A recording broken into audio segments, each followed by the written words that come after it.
Welcome to this webinar. Now, it's the first webinar of 2023. My name is James Coburn. I work with AIM Technologies here in the United Kingdom, presenting webinars and tutorials on how to use the AIM solutions, the Race Studio 3 in particular, which is what we're going to be having a look at today, looking at the analysis component. And so it's fantastic you're all here. And if any of you are watching later on YouTube, thank you for watching along on the web as well. So core focus today is that we're going to be having a look at profiles. User profiles are a hugely important component as to what we work on and what we look at. And so today's webinar is really going to focus on how do we make the most of user profiles. Now, a little bit of housekeeping. If you wouldn't mind staying on mute, just in case somebody may come in or you have a phone call or a conversation, just so it doesn't necessarily interrupt others potentially. And the other thing I'll say is that feel free to ask questions in the question box. I might not get to them as we go through, but what I will say is that slowly over time, what we will do is make sure that we answer questions at least at the end as well. So that's one of the most sort of all of the housekeeping, I should say, over and done with. If somebody could just also give me a thumbs up that you can see my screen right now. I want to make sure I'm not recording a blank screen. So anyone just give me a thumbs up in the chat box. You see, thank you very much, which is good. We are seeing information which is here. Thank you ever so much, which is wonderful. So what do we mean when we're talking about user profiles? It's one of the most important components as to what we're looking at. So I just want to sort of focus a little bit. It has been something that's come up. We have had a couple of requests. So what I'm going to do today is I'm going to do a little bit of classroom style, talking about a few slides, a few conversations. The second thing I'm going to do is then get into some of the live demonstration to be able to show you just what we're thinking about. Because I have to say, at this time of year, this is when I am most eager to set up most of what I want to be able to see at the track. User profiles are something that oftentimes don't get used as much. I see a lot of people when I'm at the track load up their machine and they oftentimes just use the default view, which is typically time and distance, but they don't set up necessarily a custom view going forward. So that's what we're going to have a look at today. And that is my key focus, so to speak. So what we'll cover, user profiles, just a quick basic, what they are. Profiles built for purpose. Sounds strange. I actually sort of put together a bit of a framework today. Now, this is a lot of my own thinking as somebody who's used the AIM software now for 10, 12 years. Somebody who's spent a lot of time at the track being able to make sure that I can do, and this is going to sound like a strange thing to say, but I can do the absolute minimum I need to get the maximum out of the data in the software I'm at the track, so that I'm not spending all of the time focusing on the data and I'm getting what I need, and I need that quickly. We actually did a webinar last year talking about workflows. We're not going to focus on that so much. Today, we're going to talk about setting up user profiles for purpose. I also want to show a few tips and tricks when setting up user profiles. Now, the new Race Studio 3 analysis software has got some fantastic new features. It's quite intuitive once you know how, but at the same time, hidden in some of the right-click menus or the spanner or wrench menus that you'll see, or the cog menus that are there, and I'll explain those as we go through, you'll see some new features and functions to be able to have a look at. So I want to set up those. Then we're going to build some user profiles. We're going to start with GPS for everyone, but we really want to be able to bring in video today, because I think video is one of the key aspects of Race Studio 3 analysis. I hear more and more people talking to me more and more at the track. Oftentimes we see it in terms of the popularity of videos that are put up online in terms of how to set things up, which is using a SmartyCam. And SmartyCams have definitely become a key aspect of using data and data analysis at the track. So we're going to have a look at that. And then we're just going to look at some other basic aspects, which I might weave into some of the other areas, like how do I export and import a user profile, especially those which are now set up in the tool to be able to move around. So that's what we want to have a look at. But before we go anywhere, I wanted to start the discussion with this: what is a user profile? Now, I didn't get this from the I would say user manual, but that gets a bit complicated. I didn't get this necessarily from the guide or the instruction manual that was provided by AIM.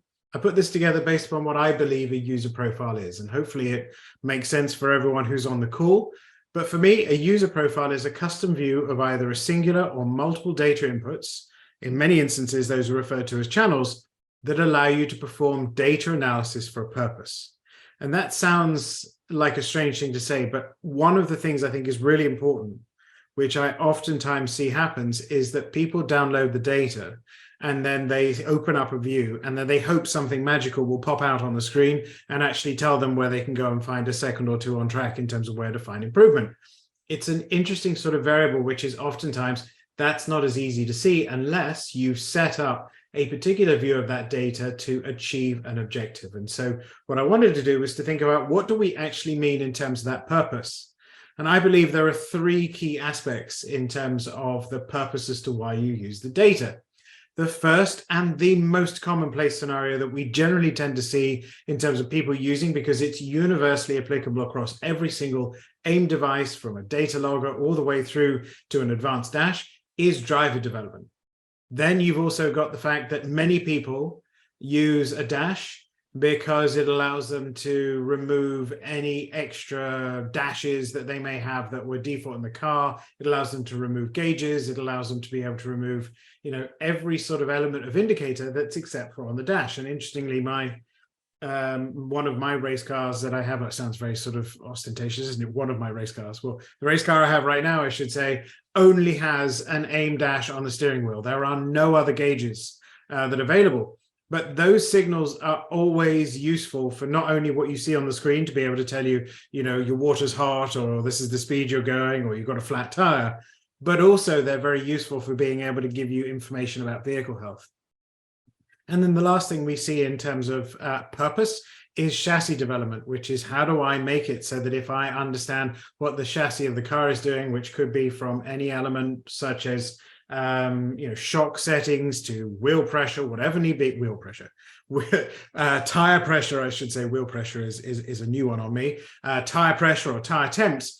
All of these things combine together. But the beauty of it is that oftentimes there is a meeting point in the middle where oftentimes you see driver development and chassis development. Is the driver making the car do something, or is the car making the driver do something? You've got driver development with vehicle health, because is the driver making the vehicle unhappy? Are they doing something on track which is making the car unhealthy? A great example here might be along the lines of people who might flat shift, for example, or they may have a rev tail where they change gear too quickly and they accelerate before they bring the clutch up, and then they over rev the engine. So there may be an area here. So we can look at all these examples.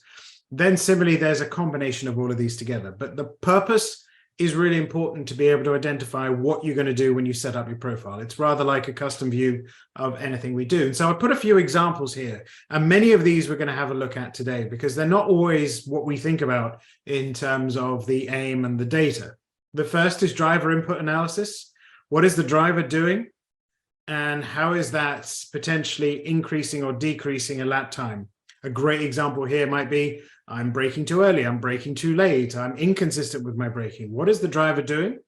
The next is racecraft. This is where video comes in. And it's really interesting to start looking at video, because something so trivial on track, which we may think about, it might be something along the lines of, we might be, let's say, for example, one of the examples we'll look at is letting a car through and then following that car. Where you let that car through on the track might have a material impact, so to speak, in terms of your overall lap time. And so traffic management and understanding where and how to be able to work through is an interesting dynamic. Vehicle position on track, where you place your car. Best thing in the world is all of these devices, a GPS, you can see the line, you can see where your car's placed. Does that help? But more importantly, does that also complement the video, and how does that work well together? You've got sector analysis with theoretical best laps, you've got engine health, and you've got the evolution of a session. Now, this is also a really interesting one, which is what happens to your car over the session that you're running?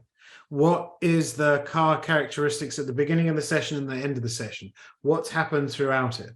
Because oftentimes I find myself coming into the pits or hearing my fellow racers or people I've known for years talk about this, which is, oh, well, the track got greasy, or conditions weren't right, or my tires ballooned, or. And so it's interesting to have a look at. So defining a purpose is really important. So that's what we're going to have a look at with these user profiles. And then the last thing I want to be able to make sure that we're comfortable with is user profiles need companions. And if you work these other two aspects of RayStudio 3 analysis together, track maps and math channels, then all of a sudden your ability to be able to really make the most of the user profiles and really get into understanding, I should say, the purpose by which you're looking at is really important. And as you can see on track, this is an example of a scenario where you have the custom splits that come in from RayStudio 3. But you notice there's a couple of new ones that are popped in here, and I'll explain these as I go through. This one that's highlighted is a custom split that I've created that has broken the track down into major areas that I want to be able to analyze because they represent some of the key areas on track. And I've sort of muted out any of the corners that don't necessarily need anything but eyes forward and flat on the accelerator or full throttle. And so looking at some of these sort of aspects is really important. So we're going to look at that. And so without too much more, I said there'd be a little bit of classroom. We've done our classroom piece now. I want to get into looking at this information in the software itself. So what we're going to do is we're going to stop sharing here for a second. We're going to load up RayStudio 3 analysis, which I've got here. We're going to reshare. And again, I'm going to ask somebody to say, yep, absolutely. I can see what you're looking at, James, which I absolutely hope is the case. So fingers crossed, you can see RayStudio 3 analysis, which someone's kindly said yes again. Thank you very much, Ashley. That was very kind. And so let's start getting into some of this sort of information on track. Now, everyone's comfortable with RayStudio 3 analysis. I hope at this point we've done a ton of webinars beforehand. If you're not, and we go through this and you start clicking on things, you're like, oh my goodness, what is he doing? I didn't know you could do that. I haven't got that set up right, whatever need be. There will be either a webinar we've done with AIM Technologies, which you can find on the AIM Shop YouTube channel. You'll also be able to have a direct link to those straight from the AIM Shop webinars page on the website. But similarly, there are other resources that are available from other places online. For example, I have a YouTube channel which is dedicated to data analysis, looking at predominantly at AIM devices. So you'll find everything you need there potentially. Or similarly, there is a library of solutions available from AIM Sports in the US. And I know one of the AIM Sports folks, Roger Cadell, who I learned nearly everything from, is on the call today as well. So it's something that if you go too fast, don't worry, send me a private message, put your email address in there, so I didn't follow what you're doing, and we'll make sure you get what's needed. Because I am going to take for granted there's some things we know what we're doing today. Now, the first thing I want to be able to focus on is making sure that we are aware of the companions. And the companions is really important as we think about what I'm going to show you today. I'm not necessarily going to show you how to set up a track map. But if I click in here, for example, you can see that there are lots of different options available. Now, this is Silverstone National. We can see it here. These are the sessions that are available. So if I click up here on this button that's here, it will take me to an analysis, or it will take me to a page, I should say, that has represented splits that I've actually created. So you can see I have two here. I have one that's dedicated to break zones, and I have one that's dedicated to the splits that I've created. Now, if you don't know how to do this, don't worry. There's lots of ways of being able to do it, but I'm not necessarily going to talk through it, but I will be using it as part of the user profile. The second thing which is important that we know where to look for is math channels. Now, I don't use a huge amount of math channels in my analysis. It's something that I'm personally learning about every single day, and I learn every day from the people who I talk to, typically online, and there are fantastic resources everywhere. But if you go in here, you can see that if I'm doing some analysis of, let's say, for example, tires, you can see here that if I said tire pressure all, for example, that's me taking an average of the pressure of the front left, front right, rear left, rear right. Just a simple channel that allows me to be able to see some information as part of a view that I've set up. But what's important is knowing what these are and where they are and how to turn them on and off is going to be important as we think about the user profiles that we set up and what we want to be able to achieve. So that's the first thing. It always tells me this. So without further ado, let's open up a session and start having a look at some data. So I'm actually going to focus because we're here. I don't need to, but I'm going to open up one of these to start off with, and I'll probably open up this session. Right now, we know that this has got both data and video. If you've got a SmartyCam and you've downloaded both your data and video from your logger and the SmartyCam itself, you will see a little icon that looks like this, where the data is together. And we're going to use a lot of this today to be able to look at the sort of the overall power of the Race Studio 3 analysis software. However, I am going to make sure that this is relevant to everyone who has any device. So don't worry if you don't have, tons of channels and you don't have, a video. That's all stuff that will come over time. I will show you some stuff that is applicable to everyone in a profile, which I like to refer to as the Holy Trinity, which might actually make no sense to you now, but it will do as we go through. So I'm going to open it up. And the first thing you're going to notice, I've opened up something here, which, I've opened up a channel and it's all over the place. And the reason being is that this is set on a driver profile that I set up for a different car at a different race. So this was set up for sessions that I did last year in Spa in the Fun Cup. So right now it means none of these channels make sense. So what we first need to do is we need to go in and load a profile. And here I've got a ton of profiles that I've created. And this is why I wanted to be able to start talking through the application of profiles as we go through. So this is a session from a Formula Ford called an RF07. It's a Van Diemen, and I'm just going to do driver analysis to start off with. Once I've got this profile set up, you'll see that it starts to look a little bit cleaner. You're like, okay, well, that makes a little bit more sense of what I'm looking at. And this is point number one. It's not necessarily tips and tricks, but I hear this all the time. And the thing that I hear from people is, James, I don't understand why you've got multiple profiles. Why don't you just have one giant profile that's got all the tabs lined across the top? Well, for me personally, the simple reason is that chances are I might be in different cars at different times, and different cars have different channels and they have different inputs, and I might look for different things. The same applies to different kind of devices as well. The only devices that have a lowest common denominator is GPS. That's existing in all devices. But if I want to be able to have a profile that's dedicated to a car, I have a separate profile set up. If you've only got one car, that sounds strange to say, if you've only got one car, like I'll just go to my garage and pick out one of my 500 cars. I haven't. If you've got one car that you only ever use, it may make sense to have just one large profile, and we'll look at that as an option. But if you, for example, are somebody who might be working with somebody else's data, or you might drive a different car from time to time, or similarly put, let me just show you one other thing, which is quite interesting. If I close this and I open up this session here, any of you who are on this call who are sim racers might actually have a profile setting that came in from iRacing. And if that's or Ice Racing or R-Factor or Assetto Corsa or whatever you're using, see how this doesn't fully line up again as to what we wanted. So in this instance, the reason that I have multiple profiles is it allows me just to be able to set it up as I need to. And now I've got the information that I need set up for that particular, either in this instance, car or device or a particular type of logger. So that's an important thing. I get asked all the time, why multiple profiles? Why do I have to have multiple profiles? Can I have just one? Yes, you can.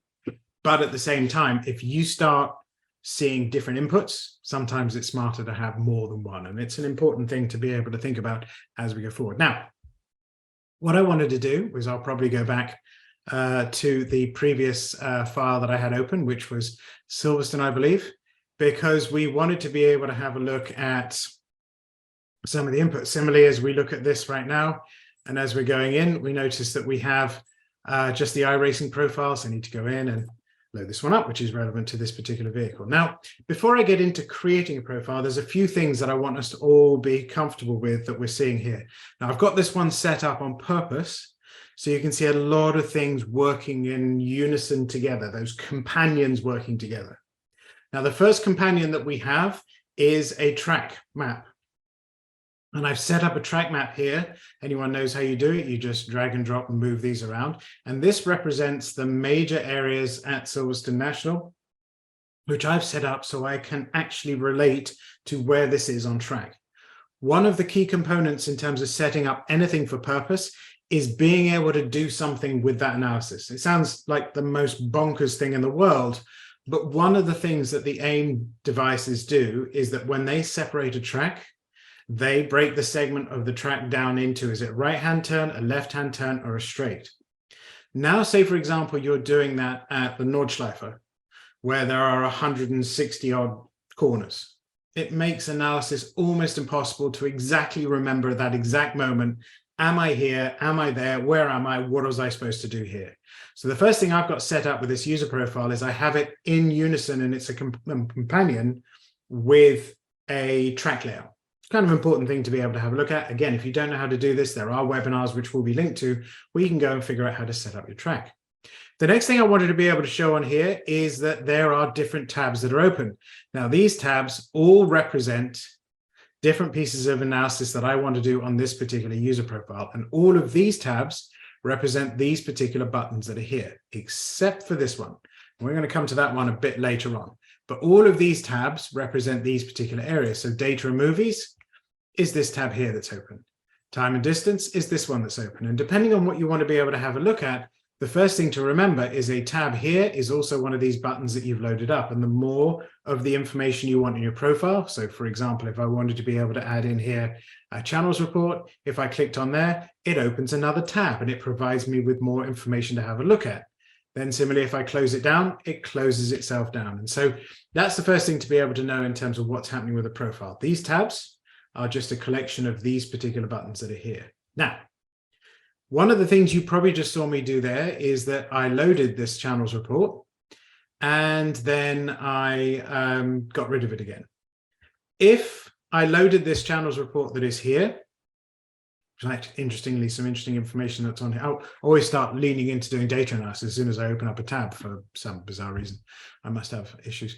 But in many respects, if I want that to stay in terms of this view, this is the second tip that I will give you in terms of what's happening with user profiles. Make sure you go in here and you save your profile. This is really important. If you start adjusting how something looks for your customized view, just like the old days when we used to have anyone here who's used, I say the old days, anyone here who's used Word or Excel or PowerPoint or any of these devices where you've spent an hour or two doing an amazing piece of work, and then all of a sudden you've forgotten to save it, there's a power cut, your computer crashes, whatever need be, and then all of a sudden you've lost all that work. Think that way when you're building user profiles, because the moment you find yourself in a situation whereby you set up something you like, make sure you go up here and you save that profile. So that's tip number 2. Make sure you're saving on your profiles.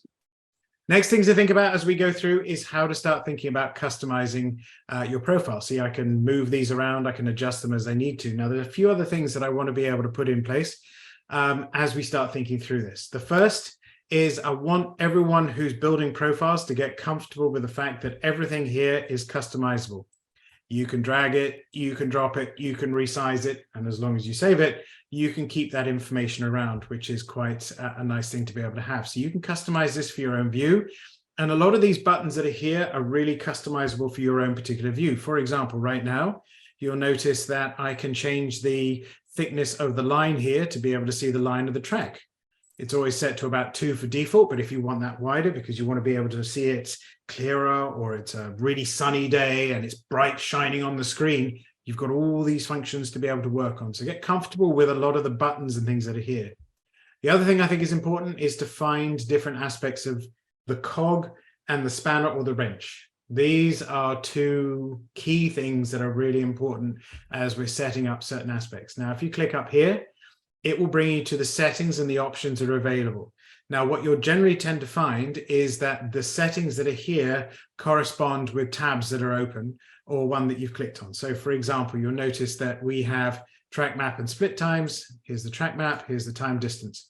All of these will give you options with each of these that you've got set up on the screen. So notice right here on this page, I only have a track map and I have time distance. When I click on here, I have a track map and I have a time distance. I also have the channels list, which is here.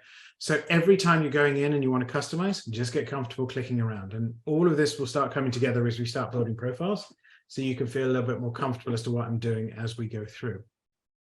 Similarly, if I was going to click on the split times report and I click up here, notice on this one, I actually have 3 things loaded. I have the split report, I have the split details, which is here, and then I have the track map.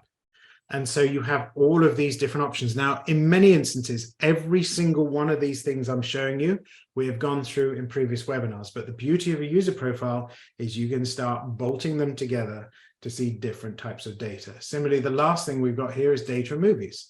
And if I click here, I've got the option of being able to adjust any of the settings that I want for each of these.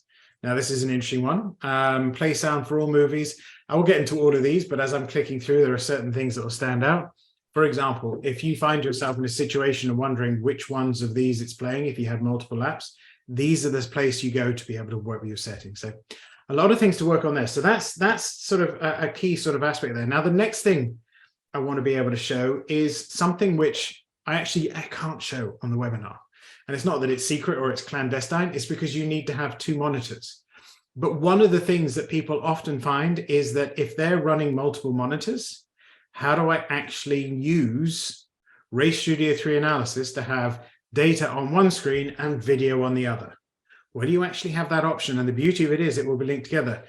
Just like in, let's say, for example, another application that many of us may have used, and it's a browser. So let's say we use something like Chrome from Google, or whatever we choose to use in terms of where it is. You can drag and drop the tabs of the web pages you've got open. Well, the same thing applies here, that if you hover your mouse over this tab here and you hold down the right mouse, you see how it grabs. I can move that to another screen and let it go.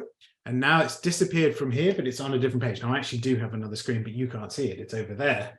But in essence, it allows you to be able to maximize your screen real estate and be able to really open up the size of that video if you want to be able to work on something. So that's another sort of tip.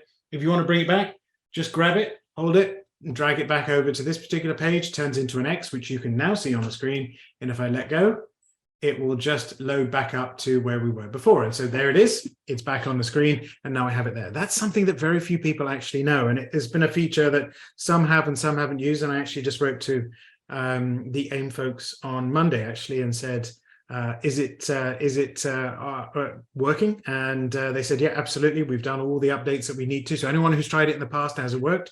As of Monday this week, we've been told that the latest software update has got all that available too. So that's an important component to be able to have a look at too.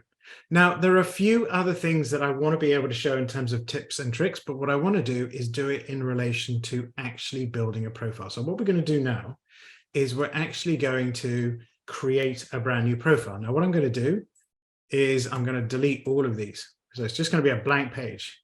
I don't want to close the session, but you must be thinking, oh my God, James, you just deleted all of your stuff. Now, remember, I haven't clicked on Save Profile. So if I ever wanted to load my profile again, it would still be there. But what I'm going to do is I'm going to click up here and I'm going to start today's demonstration of creating a user profile with Save Profile As. This is going to allow me to create a new profile, which I can use. And so here, for example, I'm going to start with GPS. I'm going to do GPS demo for the webinar. Can't spell. Okay, today. So we're going to start that way. So now notice that this has changed to GPS demo of the webinar. If you're at all worried, oh my God, he got rid of that last profile and that was crazy. If I go back here, rest assured, there's my profile back. But now I can actually go in and load profile, and I'm going to go back to this blank page that I want to be able to use. And so the first thing I'm going to show you is what's called, in my view, the Holy Trinity, that applies for absolutely everybody. And I think are the three screens that everyone can have, everyone should have, and it's probably one of the most useful ways of being able to use user profiles for driver development, regardless of what device you've got and what's happening. And that is, first and foremost, the time distance. The second thing is the track map. And the third thing is the split times report. This for me, everyone can get this. This for me is the most useful trio of driver analysis customization that exists. And so what I've done here is that I've got these three that have been set up. Now, one of the things you may have noticed is you're saying, well, hold on a second, James, you said this was GPS only. So what I'm going to do just to demonstrate that is I'm going to get rid of all of these.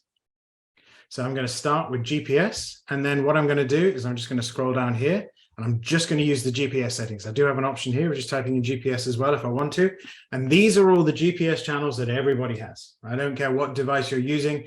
Typically, if you're using any of the devices from AIM, there may be some slight variations after COVID with anyone who's got an inline accelerometer. Sometimes that information may not necessarily be available.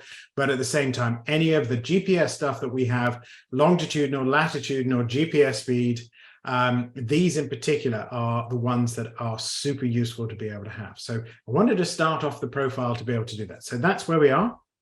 The next thing I want to be able to do is to add in GPS longitudinal. And you're like, oh my goodness, that's a bit ugly. I don't know if I can use that. Well, don't worry.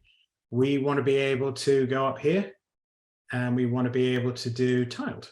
So now we can see that all of a sudden I've got these starting to appear. Let me just save this because we're on our way. So now we've got information that's available. Now, the reason I like this view, and it's applicable to absolutely everybody, is that there's a really easy indicator here for anyone doing driver analysis, regardless of what you're doing. GPS longitudinal, forwards, backwards, is one of the best ways of being able to determine deceleration and acceleration, because it allows you to be able to identify that down means slowing down and then up means releasing the brakes and getting back up to speed. It's a really nice proxy for those people who don't have inputs let's say, for example, a brake pedal or a brake pressure sensor, or let's say, for example, a throttle. Just a nice way of doing it. The other thing you'll also notice is that down here, I've got a track map that's in here as well. Now, I'm actually going to remove this just to show you how to be able to set that up. And so one of the things that I think a lot of people are sort of, thinking about is, well, how do I add stuff in? Mine doesn't look like that. Mine doesn't look like that. I hear that a lot. Mine doesn't look like what you've been doing. How did you actually go about doing it? Well, each step of the way, what I want to be able to do is to show you by taking it out and putting it back in. So if I right click on here and I have this option now, I talked about the wrench, I talked about the cog, but I didn't talk yet about right click. Right click is one of the best things in Race Studio 3 to help you find secret menus, to find things, and curiosity is great. Now, what I will say is that because you can save a profile, one of the things that I often do is I save what I often refer to as the messy profile or the testing profile, where I can right click on something and I can experiment with a feature. And if I don't like it or it does something weird on screen, I can always go back and load up the one I had originally. So there's always that option. And that's the nice thing about user profiles if you want to experiment with views that you want to be able to do. But the reason I wanted to be able to show you, take that out and show you the right click is if you click here, this is where you can start to add more data into your view. So if I click here on add panel, and here I'm putting it in. So I just want to be, let's say it's bottom here. It's underneath this. One of the things that we'll notice is that it's given me the option of filling something in. If I right click on here, for example, and I add a panel and I say I want it to the right, it's going to put me a panel that's in here. If I right click on here and say add a panel and I want it on the top, it's going to put a panel in there. So this is how you can start customizing certain additional values that are coming into your particular area. I'm just going to delete these because I don't need these right now. But what I'm going to do is then click on choose. And this gives me the option of adding more components into the actual screen. So here, for example, I can scroll down, and one of the things I had there earlier on was a track map. So if I click on the track map and I click on OK, there it is. Hey presto, it shows up. And if you're connected to the web, you actually get a lovely overview of that on top of things. And if I use my mouse to zoom in and out, I can see my line and I can see my position. Now, the reason I'm showing you this is that now what's going to happen is that we're going to be able to start using this to be able to start identifying the next part of the challenge. Anyone who used to use Race Studio 2 analysis, the #1 question I got was, where is that on track? Have you ever found yourself going, where exactly is that on track? Yeah, I get that this is the beginning of the lap, this is the end of the lap, but where exactly is this or this? So what we can do here is that because we have both this as a track map and this layout, I can just click here and it shows me where I am. There's a little dot that's there. And as I drag this here, you'll notice that it changes the dot and it moves the graph. Now, if I had that fully on screen, it just follow the dot as it goes around. And so this just starts to show you that everything that we're creating now is linked together to make your life a little bit easier to be able to see. Now, when I go into, for example, laps, and I wanted to pick another lap to be able to compare, now all of a sudden this additional box opens up at the bottom, and all of a sudden I can see all sorts of different aspects of what's happening on track and what's going on. So here, for example, we can see why one lap is doing better than the other. For example, we can see the blue lap carries more speed through that corner. Is it a line thing? I can zoom in. I can do all sorts of analysis while we're sitting here and chatting today. But we can start to get an idea in terms of what's happening on track. And this is available to everyone. But the last thing I wanted to be able to have a look at here, because I believe this is the #1 screen that everyone wants to look at for the original purpose, which was driver development, is I wanted to bring in that second companion. And that second companion we're talking about was math channels. Now, if anyone's sort of thought about math channels like, oh God, math channels are particularly unpleasant or they're quite scary. What I wanted to be able to do was to demonstrate that if you're comfortable with math channels and track map, and layout, you can add a math channel that mimics what braking and accelerating would be for a GPS. You can do all sorts of things, but I'm going to use these as an example. So I'm going to click here, a GPS, TPS on. This is a GPS calculation, default in the AIM device. And I'm going to bring in the brake on as well. And now all of a sudden, if I got rid of this longitudinal acceleration, now what I've got is I've got a map that shows me where I am applying the brake on the based upon if the GPS is slowing down and it's slowing down faster than just rolling, it means the brake is applied because the GPS rate is slowing down and the speed is decelerating at a point where we can determine or deduce or infer that the brake is applied. Now, all of a sudden, if we were going to apply that to this particular model here, what we can see is that notice that the brake is on and it's on for longer here. And notice here that we're slowing down a bit, more than the other lap. All of a sudden, the trinity of three, the math channels, the track map, and the measures graph or the data are all working together, which is a nice thing to be able to see. Now, all I need to do is click on Save up here and Save Profile. Now, the next thing I want to be able to do is to look at the track. Now, I already had this set up earlier, but at the same time, it's a different view that I have set up here because I have the track map, which shows me where I'm going. But notice one of the things that's different about this one. And again, available for everyone. Notice that this is different. One of the things I've got on here, and if I get rid of this, one of the things that we may want to do here is to set up a track map to look at sector analysis. So if I right click here, I click on Add Panel to the left. I can choose. Now, on this one, I'm just going to cancel that for a second. On this one, when I selected this particular map and I went to choose the panel, what I did down here was I clicked on Track Map. But here, I want to be able to have a look at something different. I'm going to click Choose, and I'm going to click Track Map for Selected Split.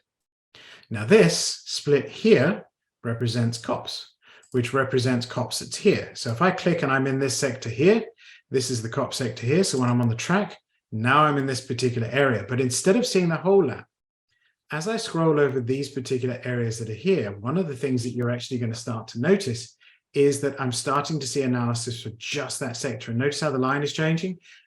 This demonstrates how inconsistent I am through that particular corner. There's always the hard thing when you do webinars, you use your own data and you're like, God, I'm awful driving through there. Look at all those different lines that I'm taking. But in essence, what I've done here is I've added in a different type of view. But again, this is just GPS data for people to have a look at. Similarly, I've also got this sector that's set up here. This allows me to be able to do a channels report, which I've customized. So if I remove this panel, it just goes back to the full track that's available. But if I right click on here, I add a panel, I click to the right, I want to choose in here, and I want to be able to go to channel report for the selected split. I click on OK. But the one thing you're saying is, well, that's slightly different to what we were seeing before. Then all I need to do is go in here.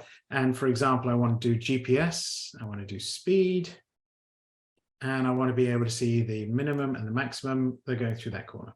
So now all of a sudden I can see the minimum and maximums going through that corner.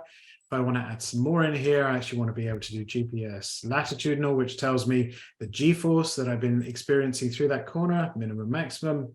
We'll be able to see what the G-forces are experienced in that particular corner. I don't really need the other one because it's a right-hand corner. So let's get rid of the minimum and click here, get rid of the minimum, which is here. And now all of a sudden I'm starting to create a profile that everyone can use. But now I can start seeing, well, which line allowed me to carry the most amount of speed? This is the best through there. Is it the fastest? No, this is actually the fastest through here. Was it the one with the most amount of lateral acceleration? Well, no. And that's probably because I didn't nip the corner. But now I can start to analyze that. One of the things you saw earlier, which we didn't add here, was this button. And now all of a sudden I can actually start to color the cells to make sure they're how I want to be able to see it. And now all of a sudden I've got a different view. And again, I've got track for time distance, I've got track. And now I want to be able to add the third of the thing that I think everybody should have when they're analyzing driver performance, regardless of device, is what's my theoretical best lap? Our absolute favorite. You know why I love it? Is because it tells me at some point you can actually do it one day, James, if you manage to string them all together. Chance will be a fine thing in terms of where it is, but it gives you an idea in terms of based on your driving and how you're doing in different areas, how you're doing. So notice I added split times report earlier. Now, the key component here is that there are additional variables that are available here. I'm actually going to turn off these two just to show you what I'm actually doing. Now, this is what it looks like as it comes default. In fact, it actually looks like that when it comes default in terms of what's going on. And you'll notice that the splits up here represent the splits that are here.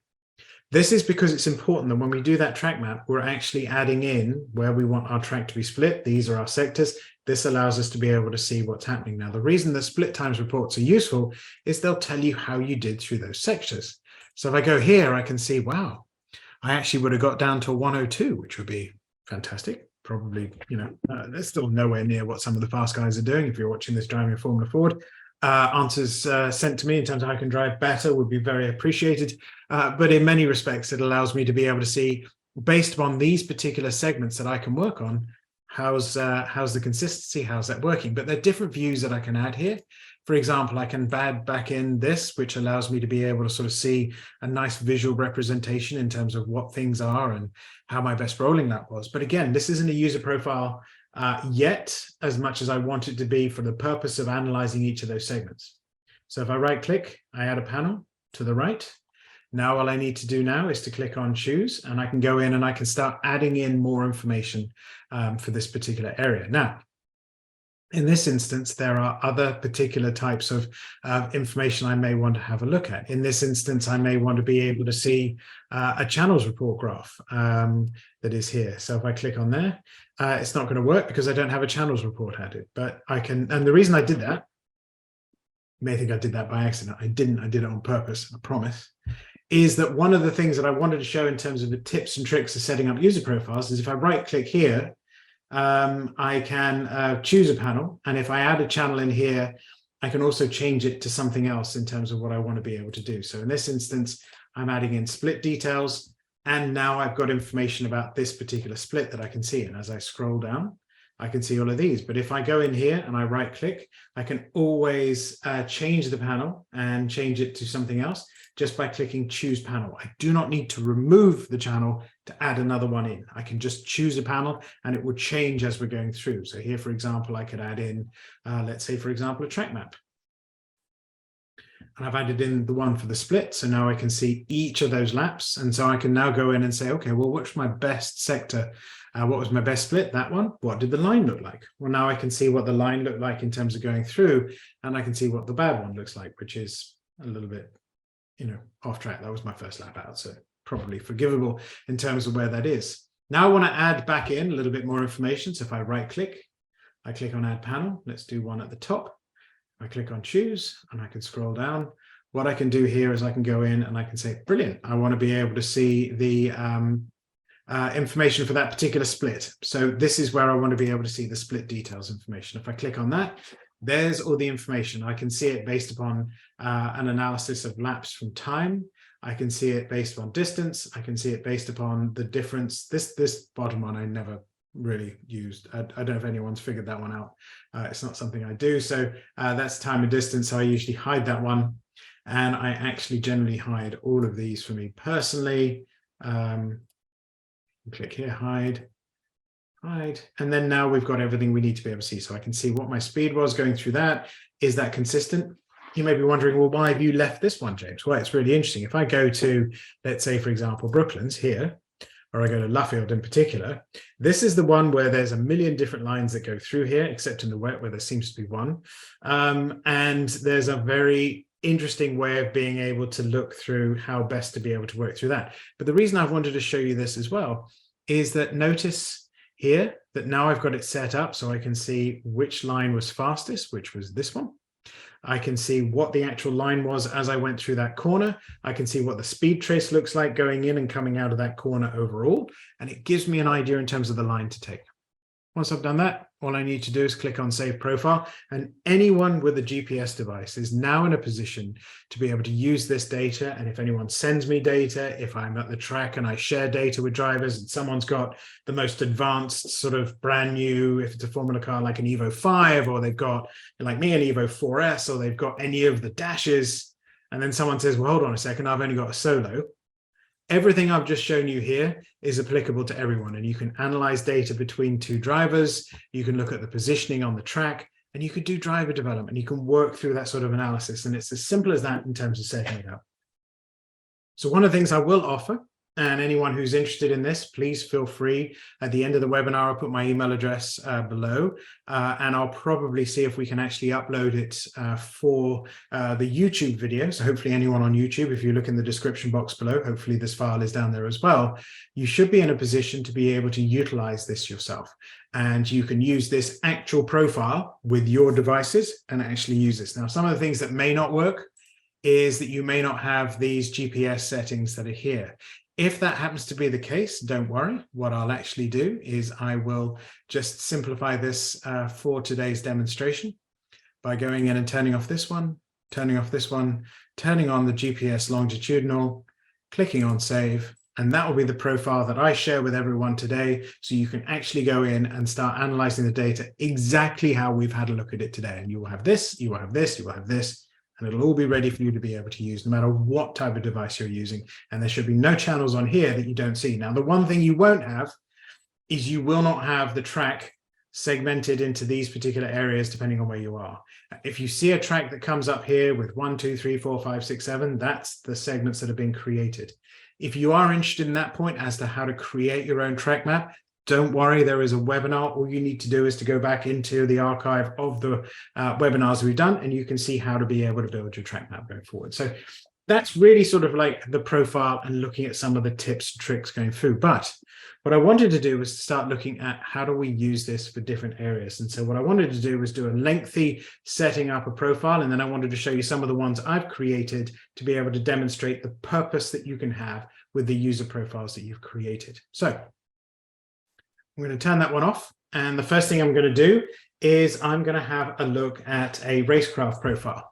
And it's not necessarily racecraft, but it's something which I think is interesting. So I'm actually going to go to the Spa Fun Cup that we have here. I'm going to load up this session that is here. And the first thing you're going to notice is that we have a lot of channels, but it's all sort of all over the place. So what I'm actually going to do is I'm going to click on here, load the profile, and I'm going to go down to Spa Cup driver analysis, which is important. On this, I have a series of different channels that are set up to be able to use. I have the time distance. In fact, I have the Holy Trinity that I like to call here. I have the time distance, which we use. And instead of using GPS, now I actually have information that's available to me. So if I actually go in and select a lap, which I said 21 and 22, which is there. One of the things that you're going to start noticing is you're going to be able to get to the point where if I was just looking at data, I can see all sorts of information here. I can see the speed that I've been driving. I can see what my feet are doing in terms of the throttle that's here. I can see what I've been doing in terms of brake. In fact, what was interesting in this session is I didn't actually have a brake pressure sender in the car that we're in. So I used a GPS device to be able to, a GPS calculation to mimic it. So one of the things I think is interesting is that never give up on GPS. Even if you move to the most advanced setups that are there, GPS can always fill in a gap if there's a channel missing or a channel not functioning and potentially working.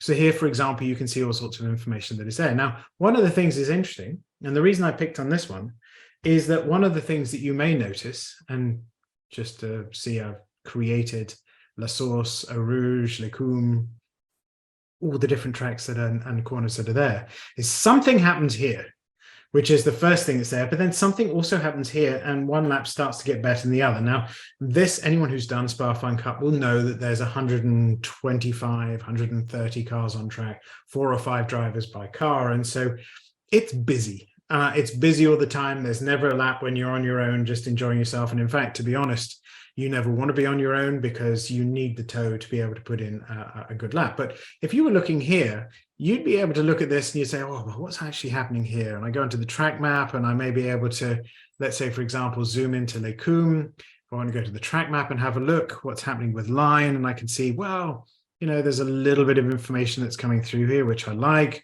What was happening here? And I've got a lot of information. I could say, all right, well, you know, what was actually happening? This is where we start getting into the beauty of the video, because what I can do is I can click here and I can go to Lecum, and I've got a track map set up, which is actually going to show me exactly what's happening at different points on the track. Now, the reason that there is a dip that is here is typically due to traffic. Now, if I play this, I'm actually going to put it on mute for a second so it doesn't deafen everyone. But if I play this that's here, one of the things you'll start to notice at this point is that there is highly likely to be a car right there. So there, all of a sudden, you can start getting an idea in terms of where and when and what's happening on track, and how do you start analyzing different aspects on the track, and what is the consequence of letting somebody through there in terms of the track.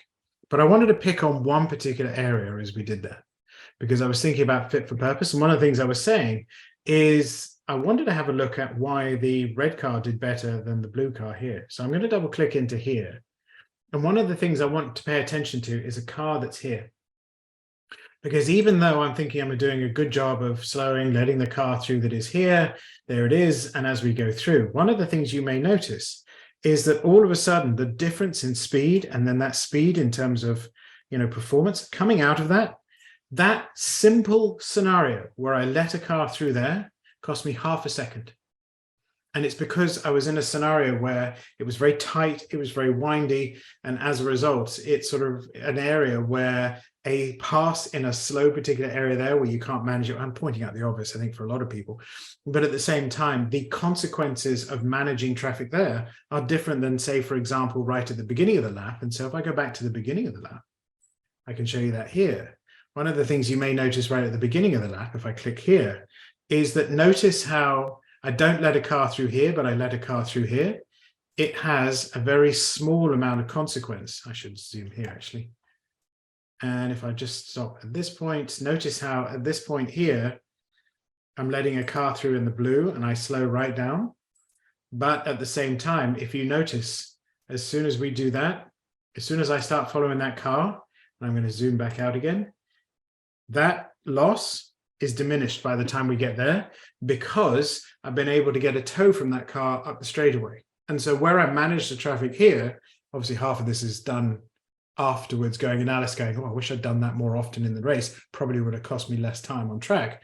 But it allows me to be able to get an idea in terms of racecraft and driving the car around. So there's a few things here which I think are super duper useful for being able to understand what's happening on track. And video is without doubt one of the most useful ways of being able to combine both data and video, because what you can see is based upon how you manage the traffic in the video, you can also see what it does in terms of performance on track with data. And it's that data that fills in the gaps. So that's the Spa example I wanted to have a look at in terms of the racecraft. The next is having a look at vehicle health.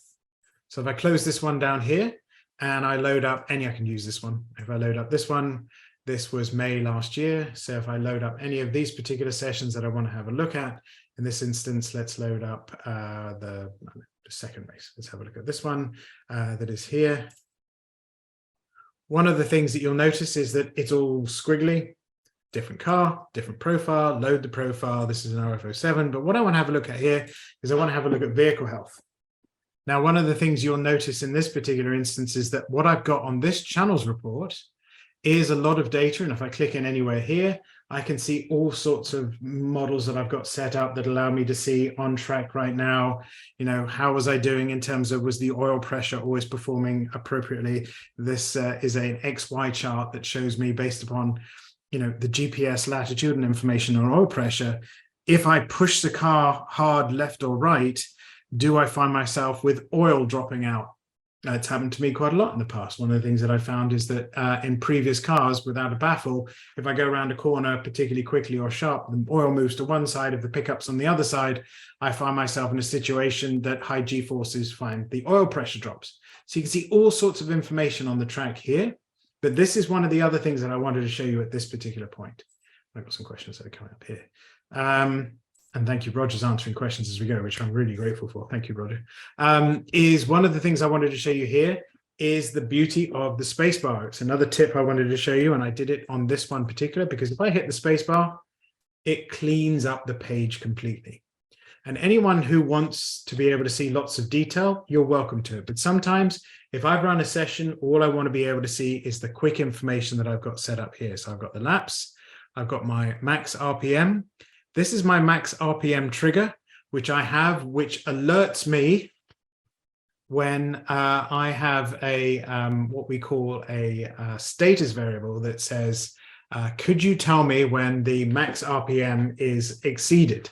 So you notice here that we have, we don't talk about that one. We never show person looks after my car, that one, because that's a bad one. But in many respects, you'll notice that I have these different warnings that help me understand, but I also have this created in terms of a math channel that tells me how far I went in seconds and how far I went in feet over 7,000 RPM, just to be able to get an idea of, was it something that was critical and was happening all the time, or was this something that I was doing? Now, this is where we get into driver and vehicle health.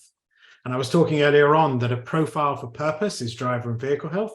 You can see these two beautifully connected together to be able to work on that particular aspect.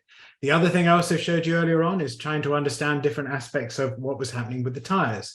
So I showed you, for example, earlier on, a math channel that I created that just grouped all the tire pressures together so I could see what the gradual build will be over all the tires. And so you can see tire pressure, tire temp. All of this information. Now, the reason I'm showing you this one is if I click here, one of the things I've got here is I've got this opportunity to change what happens when you hit the space bar. Notice it's listed here. Hides this when the space bar gets pressed. Now I've set this up so that I can have each of the channels show up when I need them for a complicated view, or if I want a simple view, I just do that. Now the reason I have this is for a very simple, not only read, but also my race laptop screen is a lot smaller. And so as a result, if I do this, sometimes it goes and compresses down on the screen. I can't see it as nicely as I'd like. So that's something else that's there. So that just gives you an idea in terms of looking at a purposeful built profile that is designed for vehicle health. Now, the last one I'm going to show you before we move on to potentially questions and finish off the webinar is one where we look at starting to get into a little bit more analysis using a different type of track layout and combining that with data. So what I'm going to do is I'm going to close this. I'm going to load up the Silverstone National that is here. I'm going to load up this session. And one of the things you'll notice right now is that, you know, this is fine. This is a vehicle health. It's the right car. I've got all the right data. But what I want to do here is I want to load a profile and I want to load something called brake zone analysis. Now, this is interesting because it's a profile that I built that allows me to be able to see brake zone information. But right now, I haven't got the track set up how I want it to be done. So what I'm going to do is I'm going to click here. I'm going to click on brake zone analysis. And what I've done is previously I've broken the track down into the brake zone for cops, the brake zone for maggots, the brake zone for woodcut, and the brake zone for woodcut and Luffield. So I've broken it down into, I've got all those track corners wrong. When I lived in the US, it was easy as 1, 2, 3, 4, 5. Now I've got to remember actual corner names. But if I click on OK and I load that, it's going to say, do you want to run them for the session in the day? I'm going to click on yes. And one of the things I'm going to be able to do now is that I'm going to be able to load certain areas. Now, if I click here, I'm going to click on zone 1, and it's going to show me the braking performance in zone 1. Now, right now, I've got a bit of screen real estate issue, so I'm going to hit the space bar, and I've got it set up so it opens up the page and gets rid of the channels report because I don't need it. And then I'm going to go in here, and I'm going to select the best 3 laps. I'm going to click here again, sometimes it does this, and I'm going to be able to see the braking zone analysis for each of the corners so I can have a look at what the performance is in each of them. But the reason I wanted to show you this one is that what it'll also do is it will allow me to be able to see some aspects of vehicle dynamics as well. So for example, one of the things that I wanted to be able to have a look at is, do I see any improvement in terms of brake bias performance as the tires get hotter? Now, this is a calculation, so sometimes it's a little bit sort of, sometimes can be slightly off, but what it also will do is it'll allow me to be able to see, am I getting the best performance out of the brakes and the bias that I've got set based upon potentially the temperature of the track, and is that having an impact on my ability to brake and my confidence to brake? Now, these are some of the things, and I'm not going to necessarily go through all that detail today because we're running out of time, but what I've done is I've created a view that allows me to go in and actually analyze each of the corners. Now, if I wanted to look at a different corner, and the one that is generally the messiest is this one, is you can see that there's all sorts of different types of aspects of what's happening here in terms of performance of the car. And I need to be able to get an idea in terms of what was the brake line, what was the application of brake. So notice how the pressure here is not particularly good in some instances. And so we all remember threshold braking. You go up to 10 here and 9, 8, 7, 6, 5, 4, 3, 2, 1 coming out of it.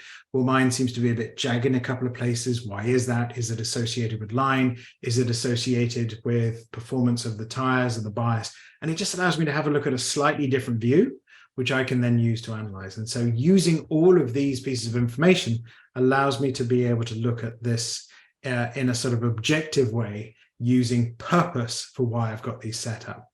And so that's as far as I want to go today. Now, I know I've covered a lot of different aspects here, and I did it on purpose because we've done a lot of webinars leading up to this where we've looked at track maps, we've looked at channels reports, we've looked at time distance graphs. But what I wanted to show today is that based upon where you are, you can set up profiles for all sorts of objectives, and you can also set them up to be able to really just start to dig into what kind of analysis you want to be able to have a look at going forward. And so I'm going to stop right now, and I'm going to see if there are any questions that might need to be answered or any thoughts. What I'll also do is I will put my email address in here. So if anyone wants to get a copy of, for example, I'm going to send that to everyone. That is there. Please feel free to send me an email if you've got questions that have come up in terms of looking at this. The other thing I'll also stress is that if you find yourself stopping at a certain point in terms of what you've seen today, don't worry that, it doesn't look exactly how what I looked at is here. There could be a number of variables. It's not necessarily you doing it wrong. It might be you have a different device, different channels, different setup. But generally speaking, you can do nearly everything that I've set up here, especially with a GPS with any device. And that's the thing that I would encourage everyone to do first. Either use this or mimic what we've done here, set up your own, and then start building from there. Because once you've got the comfort with the GPS and multiple screens and looking at it, then you can move on to the next thing and the next thing after that. And so I just want to stop and see if there are any questions, which feel free to write in the chat box so we can potentially answer them for people who may be on the call.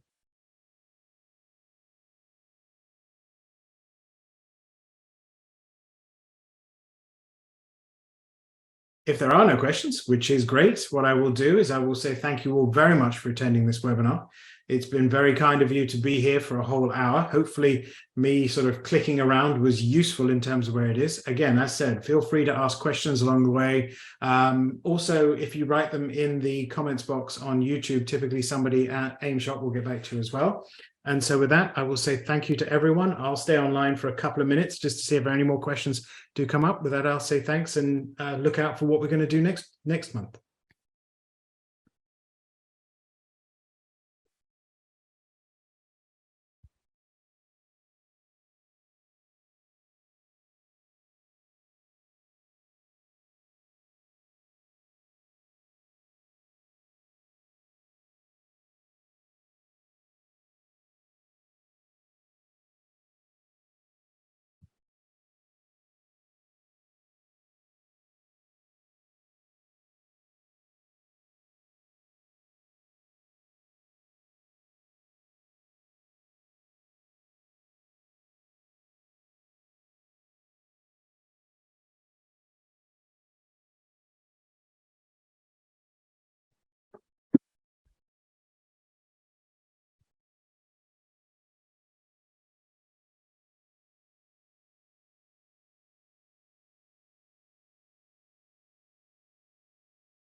I just noticed that it automatically switched off my video. So hopefully you can see my crazy hand movements.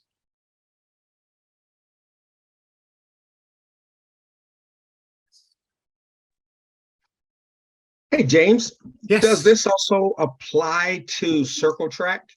Yeah, Circle Tracks are available as part of the same You can download them all from the AIM database in terms of typical tracks, or you can create your own just by doing the auto start stop. And then everything we've seen here potentially applies, as long as there is repetition in the, even with, I would say point to point would also be applicable as well. But for circle tracks, yeah, definitely, because unless you're flat out the whole way, every way, then, you know, as long as there's braking and accelerating and line and position and potential video to have a look at, absolutely it applies. And I think that circle track would probably be even more interesting, because I would imagine over time vehicle dynamics over the session change, and I would also imagine, having never actually done it but watched it quite a lot, that position on track is quite important too. So yeah, absolutely does. Oh, okay. Yeah, because we were looking at some of the profiles, and majority of the profiles, if not all, they were on like road race courses, not a lot of circle track. Yeah, absolutely. Well, what I will say, and if I go to, am I still sharing? I don't know if I'm not. I would do it. Let me just share again. I'll show you. If I go to Race Studio 3, but I click in the track map area, which is here, you'll notice that every single track is, and so let's say, for example, go to one that we all, you know, typically gets used for road racing, but let's just type in, just for fun, which I believe is 500 come up, or has been here. I don't even know if it's done yet.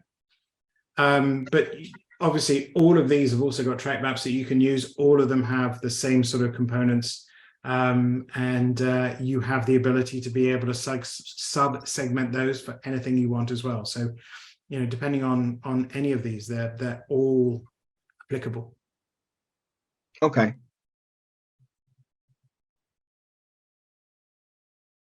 Is it a case of just out of interest more than anything else, is there a concern that what we show, because I always want to make it relevant, do you think that there are scenarios with a circle track where you would break it into sectors and look at braking, or you'd look at, you know, performance or line or anything like that? Or do you think it's not quite as applicable in this instance?